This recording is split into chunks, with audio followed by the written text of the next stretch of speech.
Okay, cool. Just reclaim the host and then we'll get started in a sec here.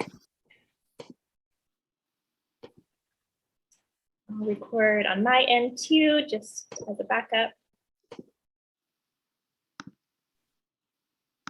All right, cool. Well, welcome everyone.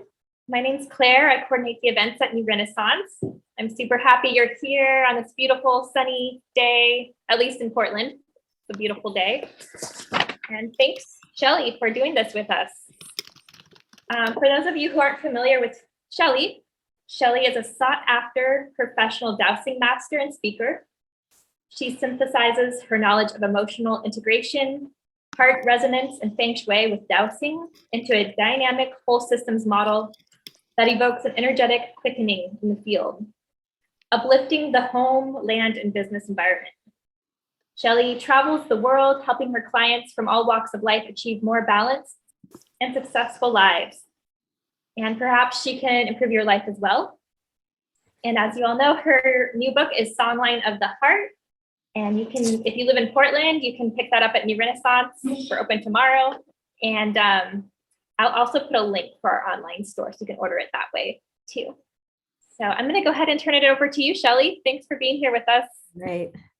Thank you. And I just want to invite everyone, I might put it on highlight. So if up in the right-hand corner, you can switch it to gallery view if you like looking at gallery view. But for some people watching, it's really nice for them to be able to get a full, clear picture. So just want to let people who aren't used to Zoom know about that. All right. Well, thank you for showing up, everyone. And I see people who I haven't seen in a while. I see people who I'm engaged with. Meet Mike, who is the publisher of this book, Manor House, and he's with us tonight. And I'm really thrilled to be here. And we'll just let people keep coming on. So I'm going to just put this on speaker view again in the right-hand corner, and invite everyone, invite everyone to put themselves on mute so that it will stay on speaker view. So there we go. And I don't know, Claire. And Claire, will you be on the whole time or are you? Yeah, okay. So I'll be there, yeah. Okay, let's see how this works. Great. Okay, beautiful Claire, thank you so much. And you need, let's see, this is interesting, maybe because you're the host. You want to share your screen? I want it put on spotlight for okay. right now until we just open it up to everybody. That'd be great. So spotlight for everyone. Let's see. Okay, cool, great. Does that work? Yeah, that's good. And for people who are watching the recording, welcome. And it makes it really easy for people to have that direct contact. And for myself, it's been a big journey to come here to you tonight. I should have been in Portland, Oregon live as well, but I'm here in Santa Barbara and awaiting a flight tomorrow to come to Portland. So I'm looking forward to seeing some of you there.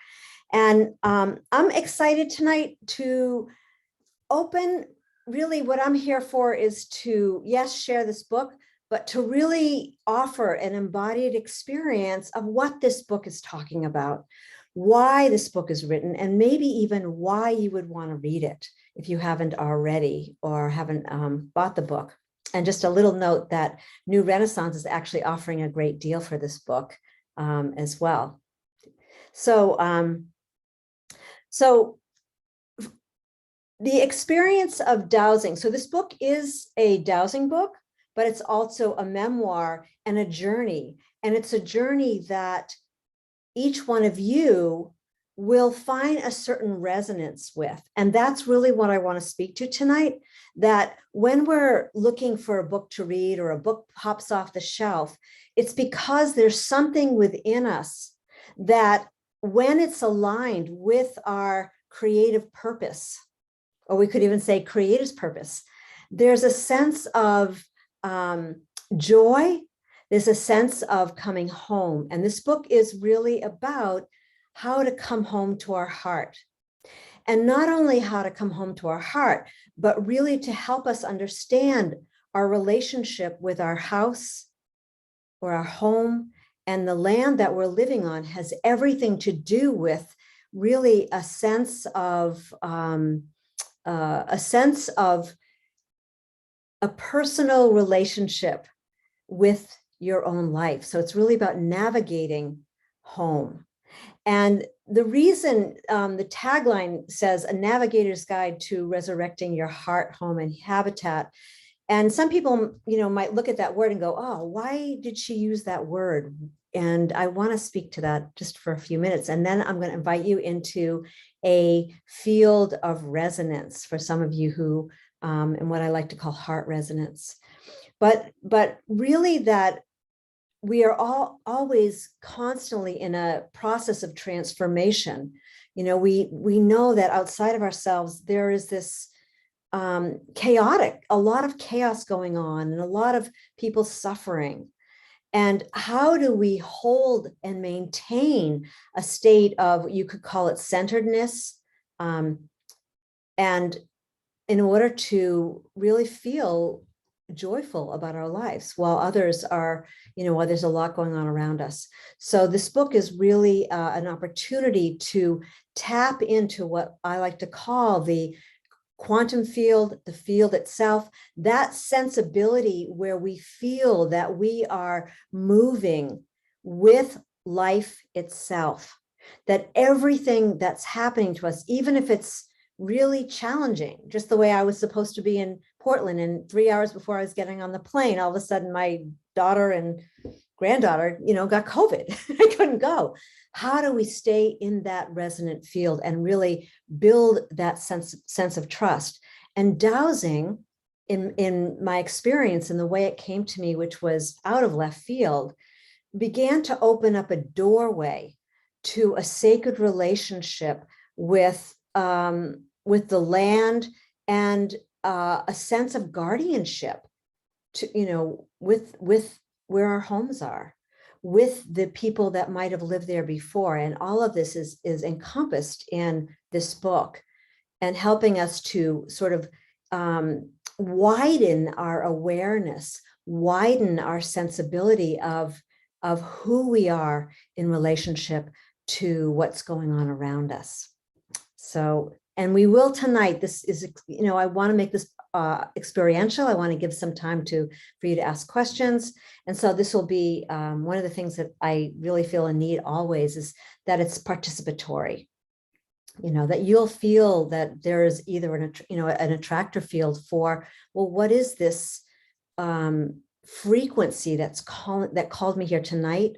Or I might be able to really use as a resource for my family or my school, or my business. So we'll talk a little bit more about that in a few minutes. So with that, I'm going to invite everyone to just take a moment and to really feel your feet on the ground. Really sense that grounded awareness, that and what I like to call is the power of place, right? You're standing somewhere, you're standing on some land, or sitting in a chair in a house, and to make that full connection, right? So just taking a few deep breaths and allowing yourself to settle in deeper in your body.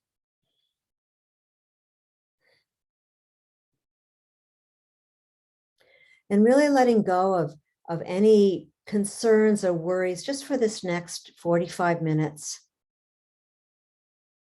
And opening to being informed by a living consciousness that actually exists within our house and in the land, a loving, supportive energy. And we're just going to breathe with that for a minute.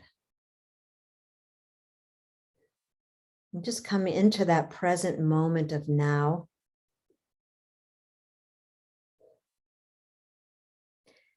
And bringing your awareness then to your heart.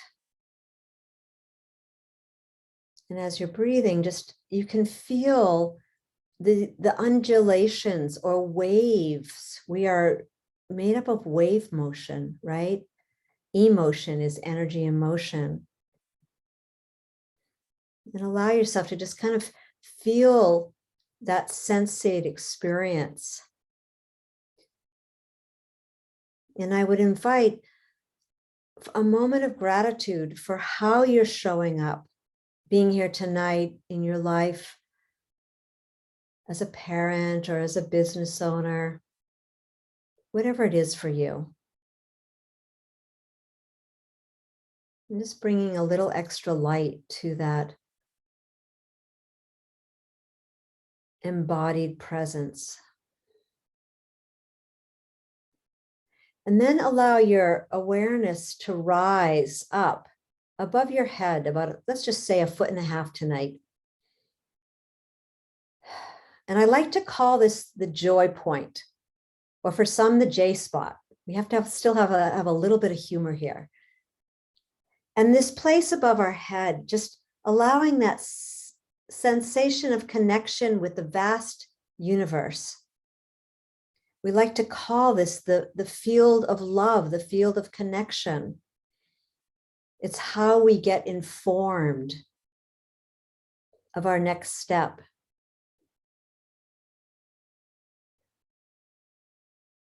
And allowing this energy to come back down to your heart, still feeling your feet on the ground, and becoming aware of the people in this room. And we could go beyond that out to your family of origin, your extended family, your community. So Songline of the Heart is really tapping into that particular energy that's moving you into your highest potential.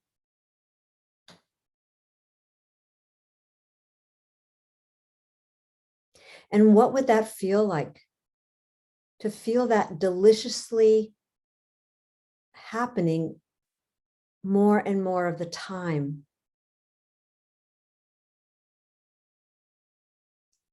And very gently coming back into the space and opening your eyes. Doesn't take but a few minutes. And so tonight, I like to drop something in that came to me in this book.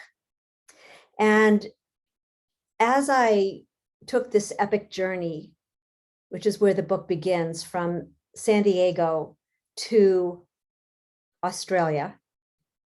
So it's a segment of the Dowsing coming into my life kind of catastrophically, you could say, end, or maybe it was a new beginning. And in moving to Australia, learning about the Cathar people in southern France, and tuning into what I begin to speak about in this journey, the way of love. And that each one of us are on a journey to really feel that experience, that if you talk about Einstein, it's said that in his last moments, the last question he had was, is the universe friendly? And to tap into that possibility that that's true, that it's a loving universe that's always recalibrating into its highest order. And this is the beginning of this journey. And we know that many times relationships, jobs, everything, tends to change. And so this book is really taking you through how to navigate and stay in that magic. And ultimately for me, which was to learn to really track that sensate experience of joy, and offering that to you through these various experiences and these dowsing cases. But what ended up happening was I met a woman named Sana Purinton, and I just want to draw this into the space. And what she said to me at one point was, become aware of the clues, stay alert to the clues that you left yourself. What does that mean? What do you mean by that? And little by little by little, I began to become more aware of the movement of life through me, as a conduit, as a navigator. And that's really the story, and taking you through the guise of dowsing. So I'm just going to open this up. So what is dowsing? Why would you want to read this book? In fact, recently I ran across a store that said, oh, we've gotten rid of all of our dowsing books. And I was like, really? And it's really because people don't understand what dowsing really is. And dowsing essentially is making visible what's invisible, becoming, if we can know that everything's energy, but can we experience it? And so in my own experience, I began to see how when certain houses in an area were doused, there was a quickening in people's lives, people who had been doing a lot of therapy. All of a sudden, my clients started to move through things rapidly in a way that, they had been my clients for 3, 6, 8 months, a year. And I began to see that when we become aware of this relationship, the dowsing creates a container for us to access really our highest consciousness. And this is really the journey of the book. And each dowsing is very different. Now, people use pendulums, which I left mine. I don't think mine's here. I tend to use these. I'm working with homes and lands, so these are called L rods. And I don't know if you can see this, but they swivel on well, it's kind of hard on Zoom. And, do we need dowsing rods? Not necessarily. But what happens is it helps us to really become acquainted with a stronger relationship with our own intuition and confidence.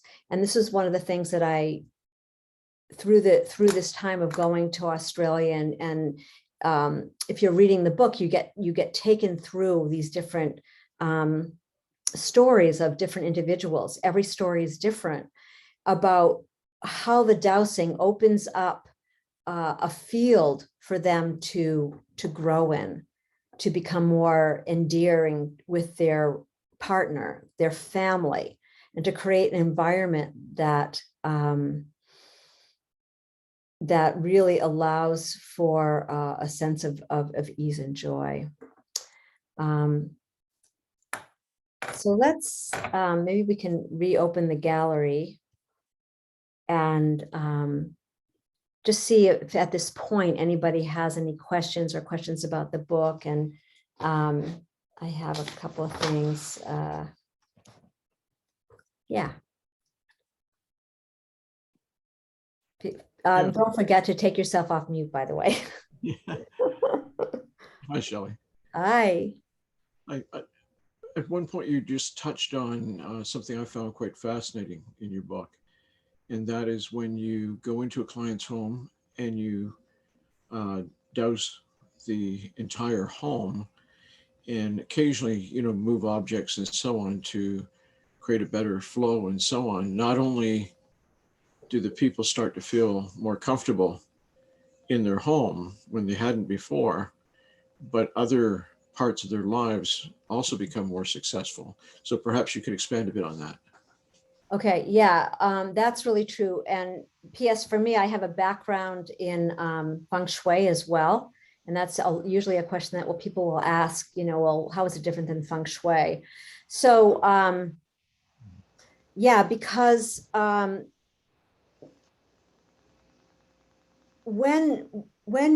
first of all, anybody can douse.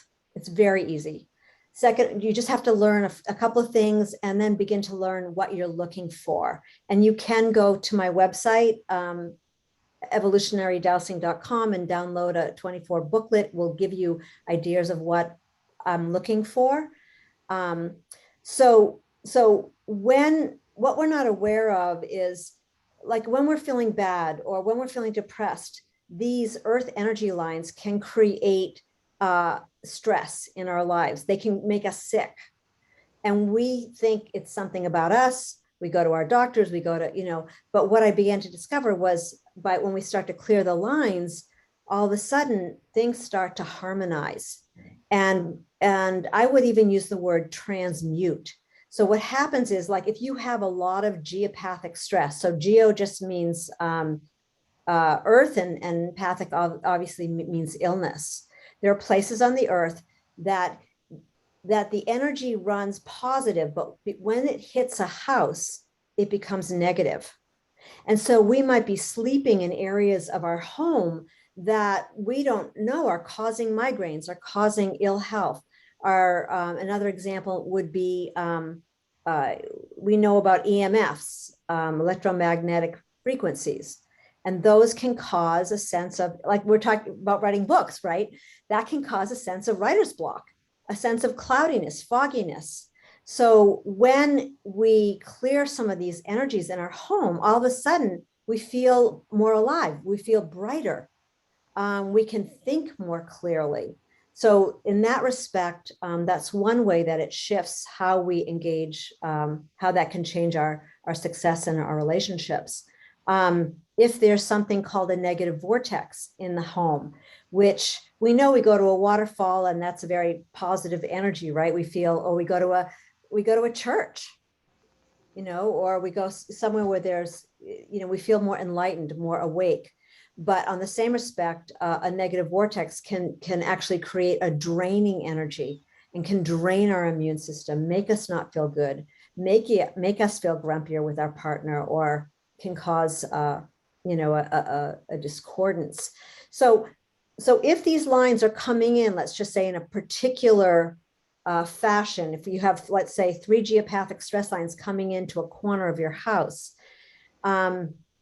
for those who understand Feng Shui, that can create a stagnancy in relationship, in our success, in how the world sees us and how we're seeing ourselves. It can affect our self-esteem. So, and these are the things that, before COVID, I would be going to different, travel to Australia or go to different places and just do free presentations to help people. Because what starts to happen is, all of a sudden you start to go, oh my God, no wonder why I don't want to go into that room, right? No wonder why I moved and my 4-year-old son, who was such incredible, is having fits. No wonder why my child moves to a different school, room in the school, and all of a sudden an A student becomes a C student.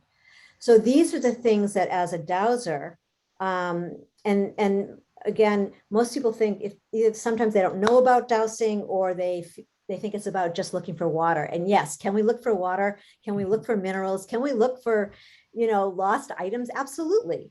And you might be the one who learns dowsing, and that's your forte. It's not necessarily mine. But so in answer to your question, all of these, it's wonderful to understand the basics of how we are affected by the electromagnetic field, and how we're affected by these high tensor wires. Another example would be a client I had in Australia where she was trying to get pregnant, could not get pregnant, was doing in vitro. She was on her 3rd time. And I went and took a look at the house, and there were these high tension wires running right by their bedroom, and clear that and work with them. All of a sudden she gets pregnant. So these are the things that I hope does that answer the kind of the question? Absolutely, yeah. Yeah. Anybody else have a burning question or thought that's popping for them? So you say clearing it. So does that mean they don't have to move their bedroom? There's a way to clear that energetic situation. Right. So yeah, so there are different methodologies. You can use anything from copper rods or crystals, programming the crystals in a particular way. A lot of people do spiritual clearings. You don't necessarily need. For me, my clients love to see the cures. They like to touch them. They like to, it gives them a sense of, oh, this isn't something woo-woo. It's actually, some of it's very scientific. Marty, who's on here tonight, just recently, I've been working with what he works with, what he calls reagents. And that's something else. Copper rings, like, let's see, oh, I think I have one right here, if I can get it out. So there's also these copper rings. If you know, in Zoom, it's interesting, but yeah, you can use these copper rings because these rings are made with the understanding of sacred geometry. They're made with understanding sacred cubics, which has to do with how the pyramids were built. And they create a literal portable positive vortex. And people, when you start to hold them and touch these tools, people have experiences that they're surprised at. Even if you're an engineer, people will say to me, oh my God, my husband's an engineer. I don't know, he's not going to go for this. And I don't have any worry, because when they start to see the rods move, something taps into their awareness, and things open in ways that we can't imagine. Yeah. But that's a great question. Thank you. Anybody else?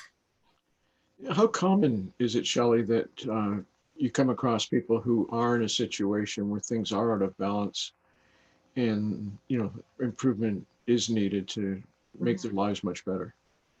Yeah, it's probably like 90% of the time. Even if, what tends to happen if someone's been involved in a spiritual path, or they use crystals, and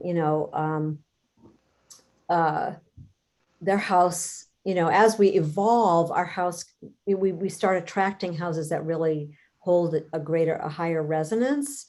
But given what's happening on the earth, or if you think about, there's a great story in the book which talks about Dave and Ange and meeting them, and they just had bought this house, and the house was on ancestral land, and there was definitely fighting going on in that land. Guess who buys the land next? The Harley Davidsons, right? And you get all this energy going.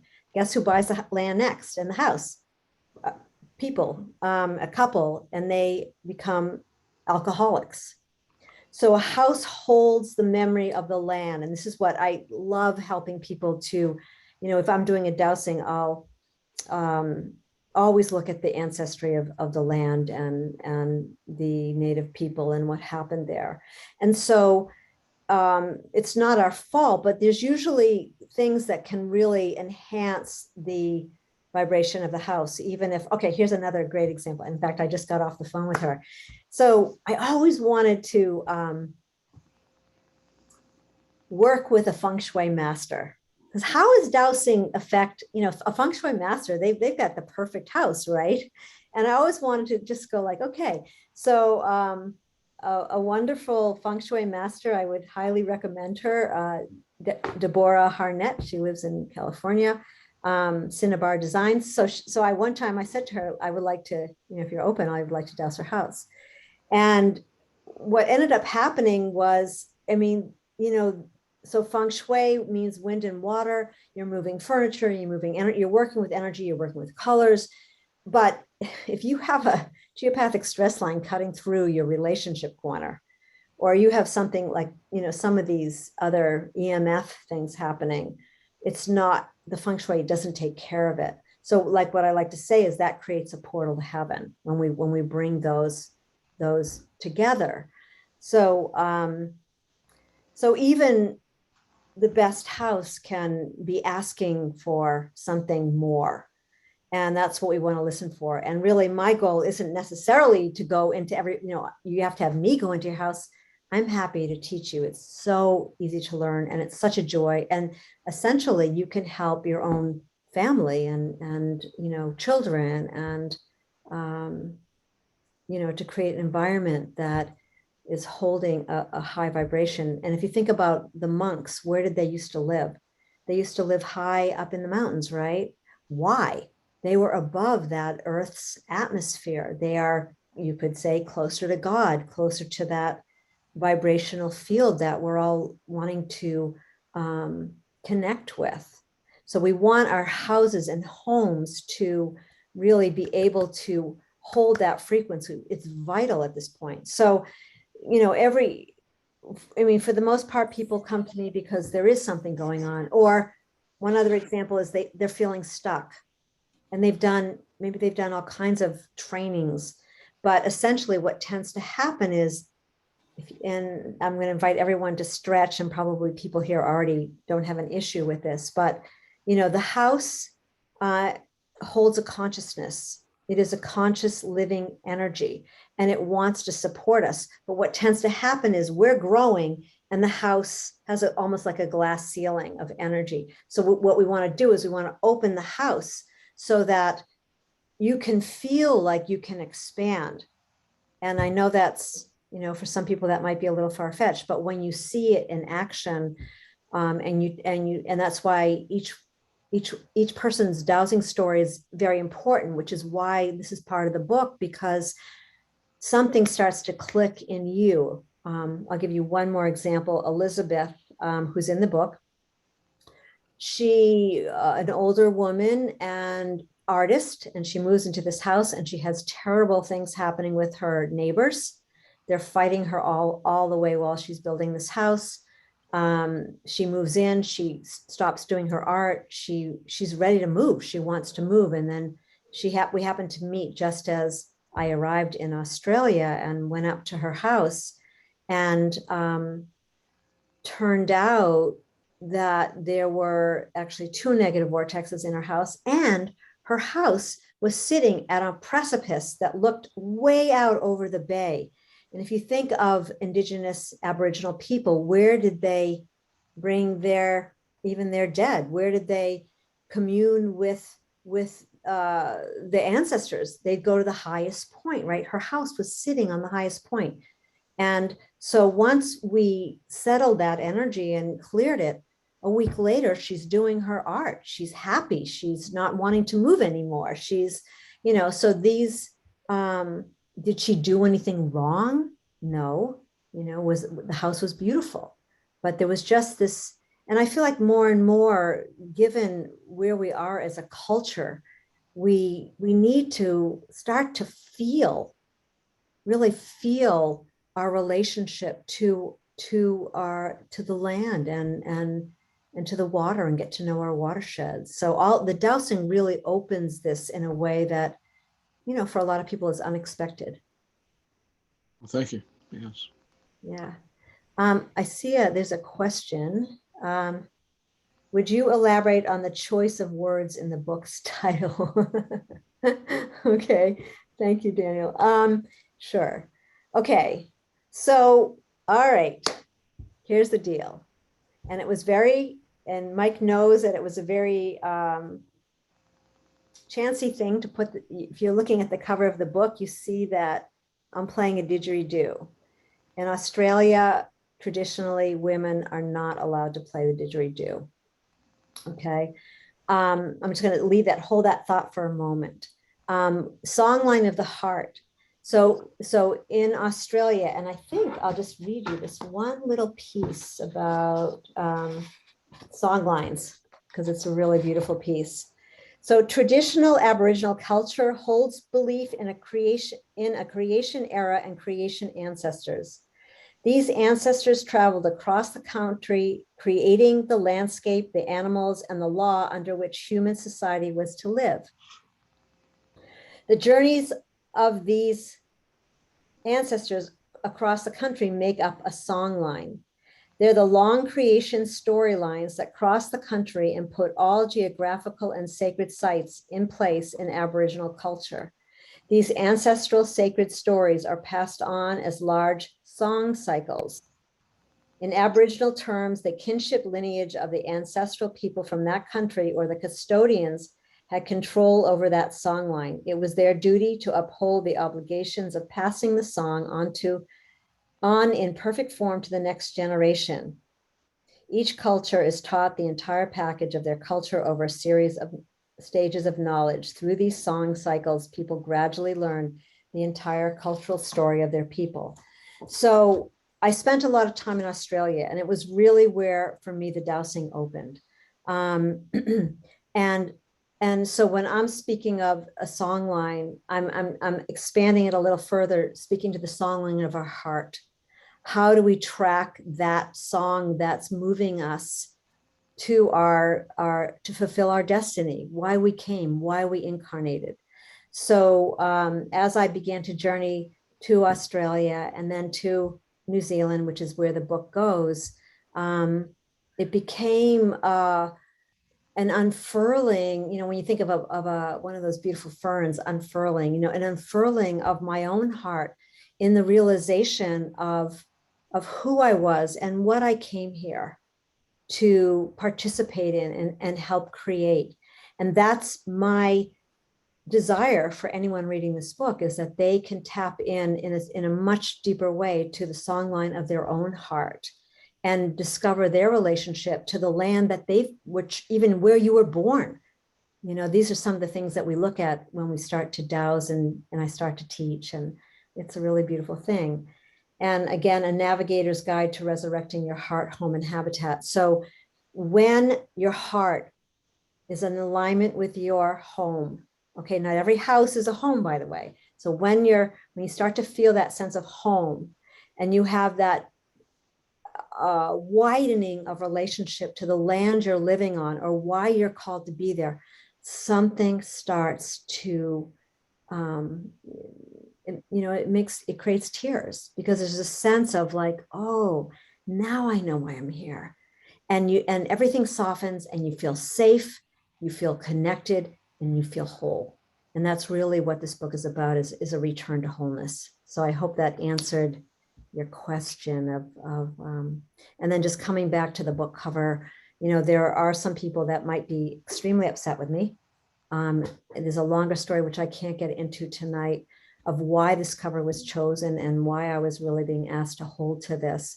And there is a story in the book, a story of Lisa, who I met in Jaroa, one of my most favorite places in Australia, who was trying to sell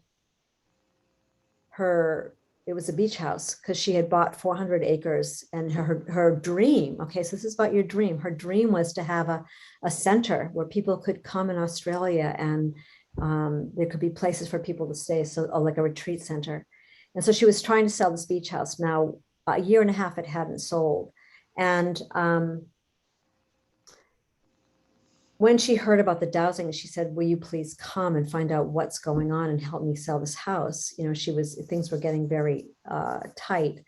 And so I went there, and there was a negative vortex. And when I'm looking for a negative vortex, I'm just following the rods. I have no idea where it is. I just listen and follow the rods, as any of you can do. And at one point I came around the side of the house and into the corner, this sort of sunroom, and all of a sudden the rods started spinning. And when you hit a negative vortex, the rods will start spinning counterclockwise. And she just turned ash gray. And I said, well, what's the problem? And she said, well, that's where my husband passed away. And little by little, and I forgot to add that on the way there, I discovered that her husband loved the didgeridoo and played the didgeridoo. And there had been a didgeridoo that was in storage that had never been opened since his death. And I was being guided to have her bring it. And so she brought it, and we sat down, and without going into a lot of detail, the bottom line is there was one moment where I was being asked to play. And I had learned, I had sold didgeridoos for a couple of years and eventually taught myself how to play. And I went through an internal, and the book describes an internal, what's the word that's coming to me, is constipation. Like, I was like, oh, no, because I have been really honoring that in Australia, I do not pick up a didgeridoo. And I was like, no, I can't, but finally, long story short, I knew I had to, and I started to play, and she started to cry. And my daughter, who was a doula, happened to be there, and we held the space. And by the time we were done, and I finished the dowsing and I did the feng shui, that house sold, not even, I think like 10 days or 2 weeks later. And the house, when a house is holding that kind of energy, it's very difficult for it to sell. Now, mind you, yes, we're in that we're coming out of a pandemic and houses are, like it's crazy what's happening. But the house holds that emotional energy. And so the reason that cover is there is because it's a story of really transmutation. She was able to move into her life. She became a light of her own expression. She, her whole life changed. So so that's why the cover is there. And I do honor the traditional, the Aboriginal and the culture of Australia. But I'm also having to, part of the way of moving forward is for us, each one of us, to really trust our calling. And that's really how the book ends, is really discovering who I was, and not as an egoic expression, but as, really being able to claim my own sense of self, which, for many of us is very challenging, so thank you for listening to that story. Anybody else? Thank you, Daniel.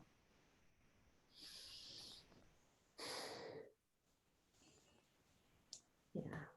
I think with everything that you're essentially teaching in the book, when you sort of take all of the threads and add them together, the sum becomes much greater than the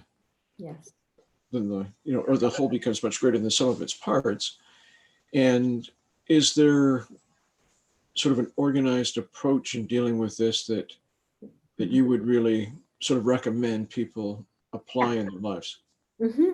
Yeah. Okay. So, and perfect what you said, and I'll explain why in a minute. So, first, so there's the individual doing the dowsing, there's the individual experiencing the dowsing, but then we have the collective.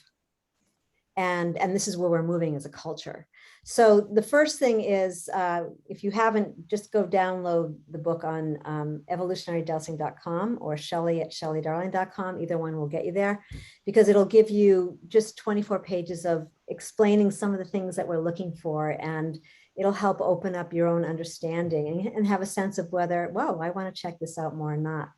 Once you have that, I will be actually in Portland. I'm on July 16th, I'm going to do a one-day event teaching people about dowsing and what to look for. And you can go home and start working on your own homes or your friends' homes. Usually it's done in a 3-day event, or I also teach online. So you can go into the website and discover what is coming near you. If you feel that you have a group of people and you want to learn, just call me up and we can, do something online. It's easy to teach and get you going.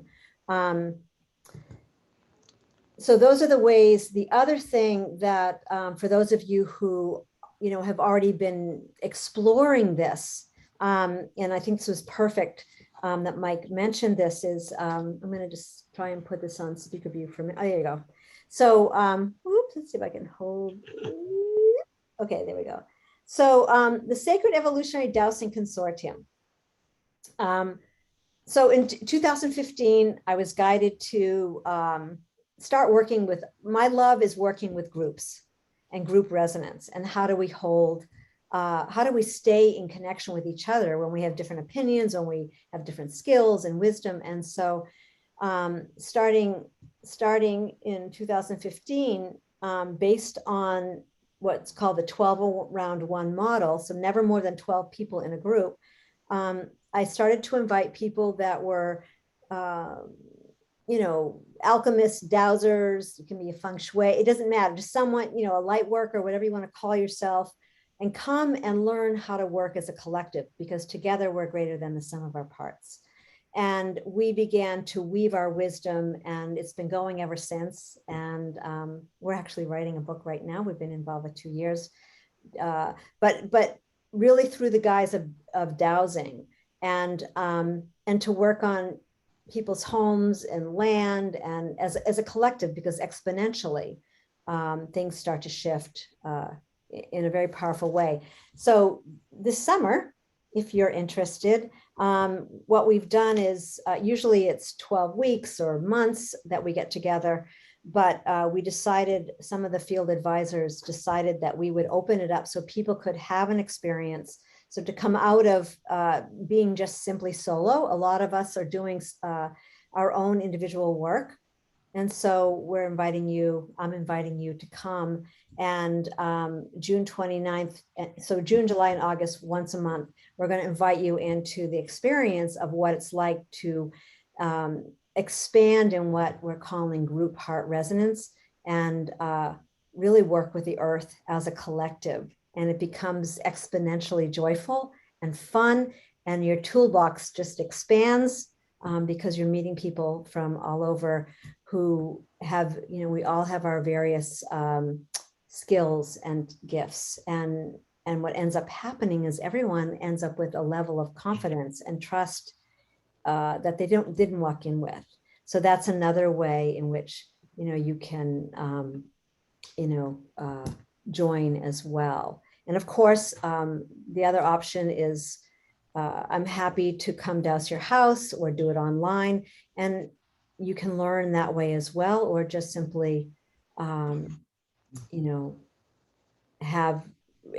the experience first and then decide what you want from there. So those are the various ways, but just come connect on through the website, or email me at Shelley@evolutionarydowsing.com and say, hey, I want to learn more. And I'd like to just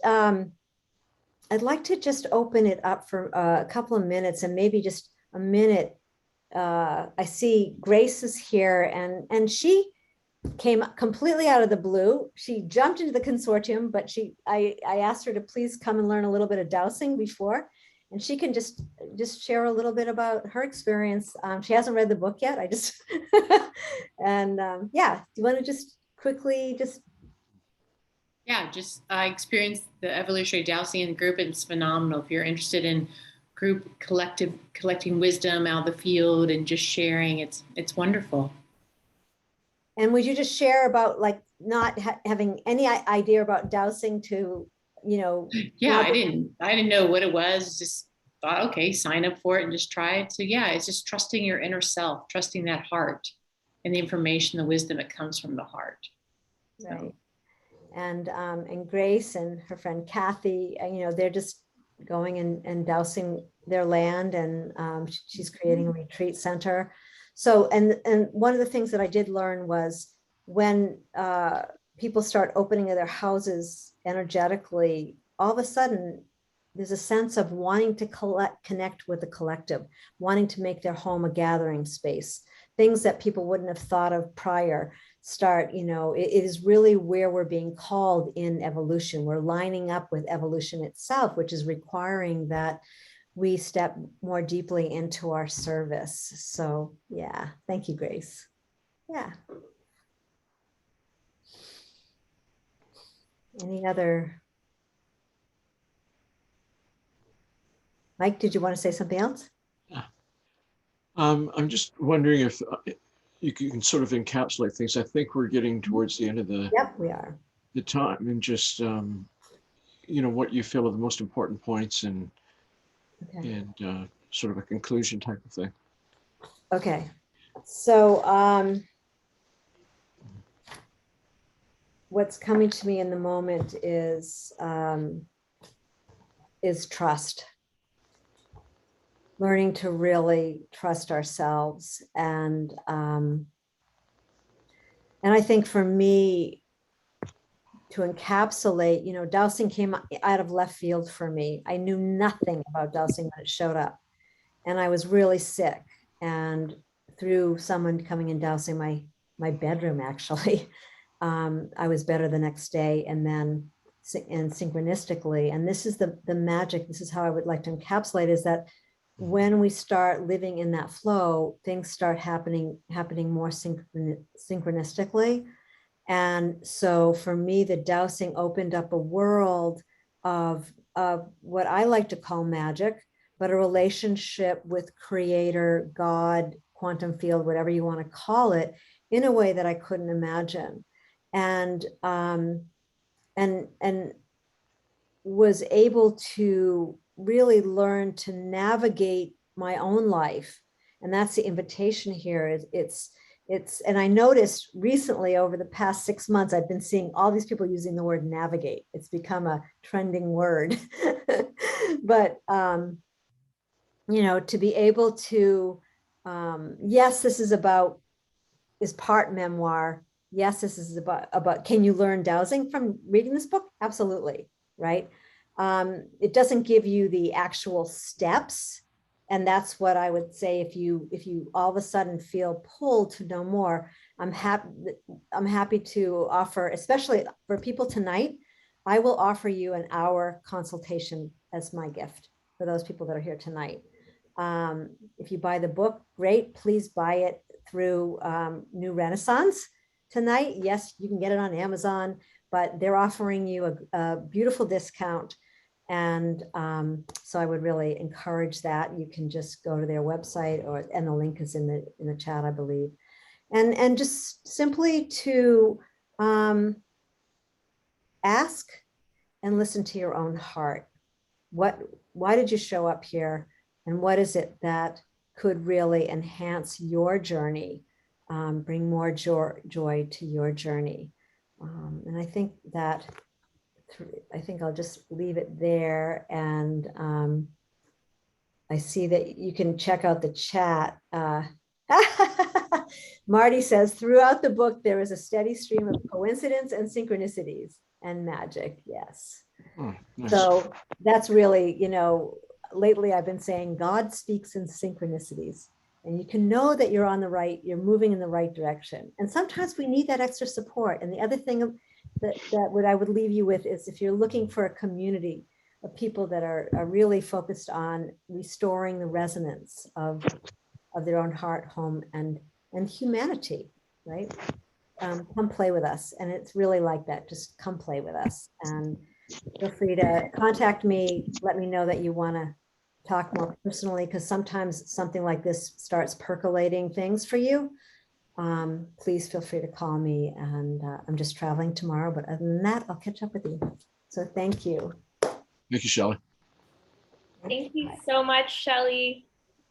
I loved it. I'm gonna get some dowsing rods immediately. Well, I'll be seeing you in Portland. Yeah. We'll have to meet up. And I'm definitely gonna buy your book. So, Oh, but yeah, I want to help out my mom. She's been having severe sleep issues. So I'm thinking something's going on in her bedroom. So yeah. Listen, just let's I can help. Just call me. okay. and Yeah, I'll send you an email. Okay. Thank you, everyone. Thanks, Shelley. Thank Thanks. you. Thank you, everyone. Mike, and appreciate you all. Good Thank you. night. Thanks so much. Good night.